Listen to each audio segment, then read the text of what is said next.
Some of us start on a path on our road in life and stay with it, and others, like myself, have chosen varied forks along the way. In the winter of 1971, I had an adventurous spirit left Kansas, headed west on a journey. Yes, my destination was Hollywood. I had an inspiration, a goal to be a model in fashion and advertising, even the ever-perpetual possibility of acting. Of course, I needed to get a job. On my third day there, I had the good fortune to get hired at the infamous Grauman's Chinese Theater at 6925 Hollywood Boulevard. Over the years, it has changed names, but to me, it shall always be Grauman's Chinese Theater. Good fortune continues as I was signed on to Ad Photos, advertising and modeling agency. They represented many well-known personalities, and I met the likes of Chuck Connors, Jane Meadows, Jim Backus, and my favorite, James Gardner. I was featured in their 1-inch thick catalog with this full-page photo layout. Many of their clients only had one photo. I was given a full page with the 6 whimsical photos.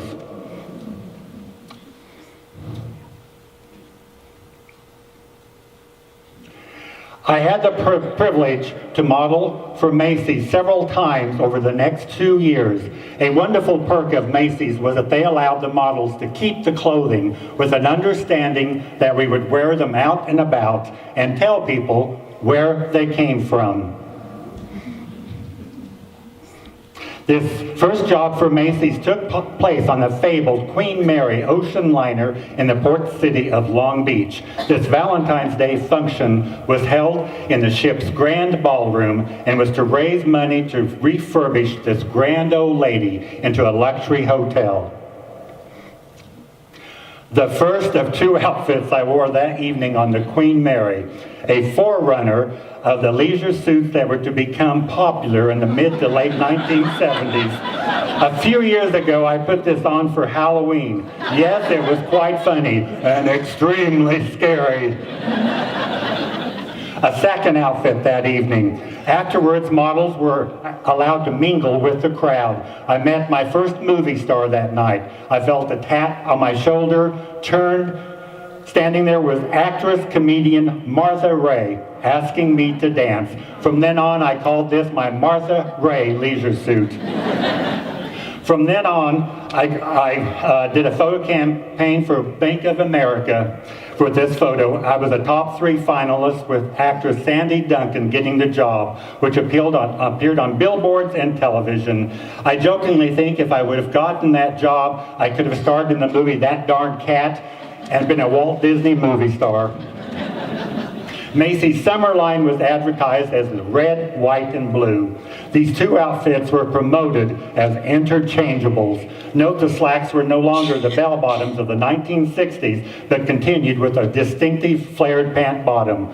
To think I wore these all over Los Angeles. These 2 outfits for fall and winter lineup, the red plaid slacks and white cable sweater, were eyes-odd and deemed appropriate for a Christmas party.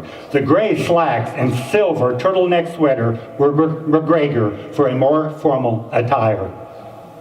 My biggest splash into the advertising world came from Wella Balsam Shampoo. I had the distinction of being their only male hair model. I smile to think that I am up there with some of their models, Cheryl Ladd, Farrah Fawcett, and Brooke Shields. Wella's advertisement appeared in Gentleman's Quarterly, Esquire, Playboy many times. I enjoy the look on people's faces as I tell them I have done a photo in Playboy magazine. Then I show them the Wella ad. But how many people can say, I've been in Playboy? Being accepted into the Pasadena's Playhouse acting, voice, and workshop classes, many led by various accomplished actors, was indeed a highlight.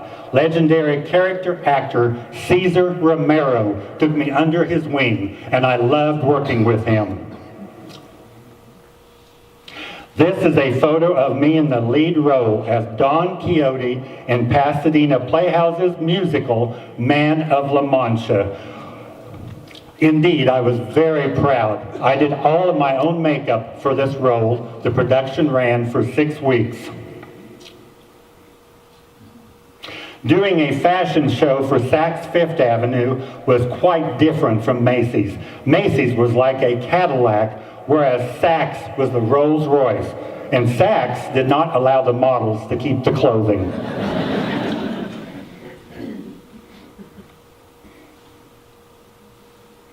I wore these 4 wool blend, handmade in Italy sweaters for designer Pierre Cardin for a Saks Fifth Avenue show. I bought all 4 of these, so needless to say, I did not make any money with that fashion engagement. In late winter of 1973, my father's health was declining back home. I made the decision to make an abrupt U-turn on the pathway I was on and took the road back home to Hutchinson to be with my family.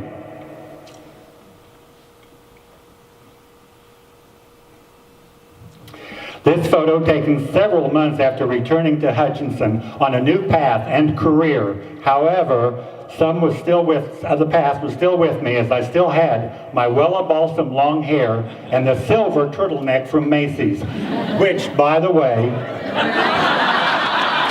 thank you.